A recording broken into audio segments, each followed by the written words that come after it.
मुमुक्षुत्वम महापुरुष संश्रया। तीन चीज बड़ी दुर्लभ है, मनुष्यत्व, मनुष्य शरीर और मनुष्य के साथ साथ मुमुक्षु जिज्ञासा भगवान की प्राप्ति की, और फिर तीसरी चीज है महापुरुष संश्रया, महापुरुषों का संग। श्रीमद् भागवत में उद्धव जी भगवान श्री कृष्ण से भागवत धर्म का अंतिम उपदेश पूछते हैं, तो भगवान श्री कृष्ण भागवत का जो अंतिम उपदेश है उसे उद्धव को श्रवण कराते हुए कहते हैं कि उद्धव, नृदेह माध्यम सुलभम सुदुर्लभम प्लवम सुकल्पम गुरुकर्णधारम मयानुकूलेन नभस्वते ऋतम् पुमान् भवति न तरेत् सात्मा। नृदेह माध्यम सुलभम सुदुर्लभम, ये मनुष्य शरीर बड़ा ही दुर्लभ है, पर हम लोगों को सुलभता से मिल गए इसलिए हम उसकी महिमा को नहीं जानते, पर है ये बड़ा दुर्लभ, सुर दुर्लभ, देवताओं को भी ये मनुष्य शरीर दुर्लभ है, पर हम लोगों को सुलभता से मिल गए इसलिए इसकी महिमा को हमें ज्ञान नहीं। अच्छा, ये दुर्लभ क्यों है? बोले भव सागर से पार जाने की ये एक नौका है। संसार सागर से पार जाने के लिए मनुष्य शरीर ही नौका है। अन्य जो योनियां हैं, कुकर सूकर, उससे व्यक्ति पार नहीं जा सकता है, लेकिन नर तन भव वारिधि को बेरो, ये मनुष्य शरीर संसार सागर से पार जाने के लिए सुंदर नौका है, पर नौका अपने आप नहीं चलती है, उसको चलाने वाला एक केवट होता है। तो वो केवट कौन है? बोले गुरु कर्णधार, गुरु ही इस नौका के कर्णधार है, क्योंकि सागर बहुत बड़ा है, न जाने इसमें कितने भयंकर भयंकर तिमिंगल बड़ी बड़ी मछलियां हैं, मगरमच्छ है। अच्छा, ये मगरमच्छ क्या है? बोले काम क्रोध मद लोभ मोह मात्सर्य ईर्ष्या द्वेष छल कपट, इतने इसमें बड़े खतरनाक जीव है। तो गुरु समर्थ होना चाहिए जो भवसागर से इस नौका को पार करे।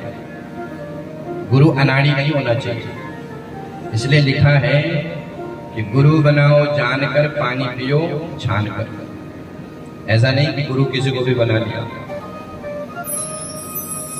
गुरु की पहले पराकाष्ठा देखो कि गुरु वास्तविक है। अगर अनाड़ी गुरु हुआ तो नाव भी डूबेगी, तुम भी जाओगे और खुद भी जाएगा। इसलिए जो अनाड़ी केवट होता है उसकी नाव में नहीं बैठना चाहिए। तो गुरु कैसा हो? बोले समर्थ। सदगुरु राम मिलावन बारो, जो अपना भजन बताए वो गुरु नहीं है। जो भगवान कृष्ण, भगवान राम, भगवान शिव के भजन को बताए वही वास्तविक गुरु है। नहीं तो आजकल बहुत गुरु फिर रहे हैं, गलियन गलियन गुरु फिरे, हमसे दीक्षा ले और नरक जाओ चाहे स्वर्ग जाओ धोती कुर्ता दो। उनको तुमसे कोई लेना देना नहीं है, तुम स्वर्ग जाओ चाहे नरक जाओ। और फिर ऐसे गुरु को चेला भी वैसा ही मिलता है, लोभी चेला भी वैसा ही मिलता है। और जब गुरु जी जाते हैं, जेल में जाए या फिर स्वर्ग चले जाए, तो लोग कहते हैं कि भली भयो गुरु मर गयो, चेलन पड़ गयो चैन, बरस बरस में आ जा तो धोती कुर्ता ले। तो लोभी गुरु लालची चेला दोनों नरक में ठेलम ठेला। तो गुरु समर्थ होना चाहिए। जो भगवान की भक्ति को बताए, परमात्मा की भक्ति को जो पुष्ट कराए, वही गुरु है। तो गुरु कर्णधारम। अच्छा, हमें नौका भी बढ़िया मिली है, मनुष्य शरीर नौका है, गुरु भी मिल गए भव सागर से पार जाने के लिए, लेकिन भगवान की कृपा की हवा चाहिए। जैसे कभी कभी क्या होता है कि हम साइकिल चलाते हैं और अगर पीछे से हवा आ रही है तो साइकिल मोटरसाइकिल बन जाती है, वो अपने आप चलती है, और अगर सामने से आ रही है तो उसमें अवरुद्ध होगा। तो ये हवा क्या है? बोले भगवान की कृपा। भगवान कहते हैं मयानुकूलेन नभस्वतेरितम,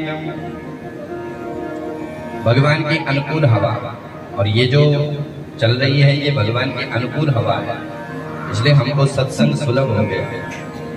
और भगवान श्री कृष्ण कहते हैं कि उद्धव, जो इन सब के होने के बाद में अगर भव सागर पार नहीं जाता है तो वो सबसे बड़ा आत्मघाती है।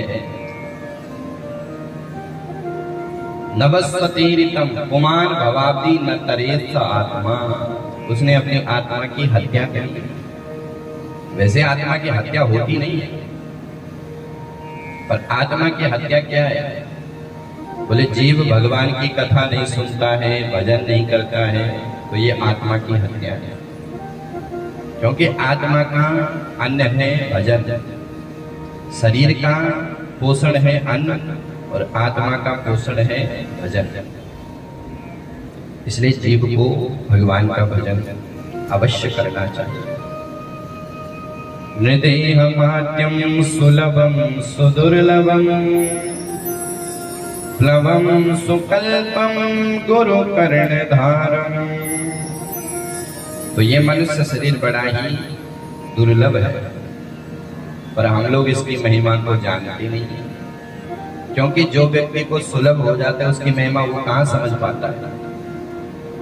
इंसान का स्वभाव है कि जो उसके पास है, भले वो करोड़ों की है लेकिन उसके लिए वो 2 कौड़ी की है, और जो उसके पास नहीं है भले वो 2 कौड़ी की है लेकिन उसके लिए वो करोड़ों की है। एक बार एक महात्मा थे, गांव में आए, तो माता जी ने महात्मा जी को भोजन परोसा, दाल चावल रोटी सब्जी सब, पर भूल बस पापड़ परोसना भूल गई। अब पापड़ माता जी के पीछे साइड रखा था, महात्मा जी भोजन कर रहे थे। अब जो थाली में है उसको तो देख नहीं रहे, लेकिन पापड़ पर दृष्टि जा रही है बार बार, और माता जी तो भूली है पापड़ देते। तो महात्मा जी ने मन में विचार किया कि अब क्या करें। तो महात्मा जी ने कहा, माता जी आज मैं आपके घर आया तो मैं धन्य हो गया, क्योंकि रास्ते में मुझे बहुत लंबा सांप मिला। बोले अच्छा महाराज, सांप मिला? कितना लंबा? बोले माता जी यहाँ से और वो पापड़ तक। माता जी ने कहा, राम राम, मैं तो पापड़ परोसना भूल गई। तो इंसान का स्वभाव है कि जो उसके पास है उसकी उसे कोई कीमत नहीं है, और जो नहीं है उसी के पीछे भागता है।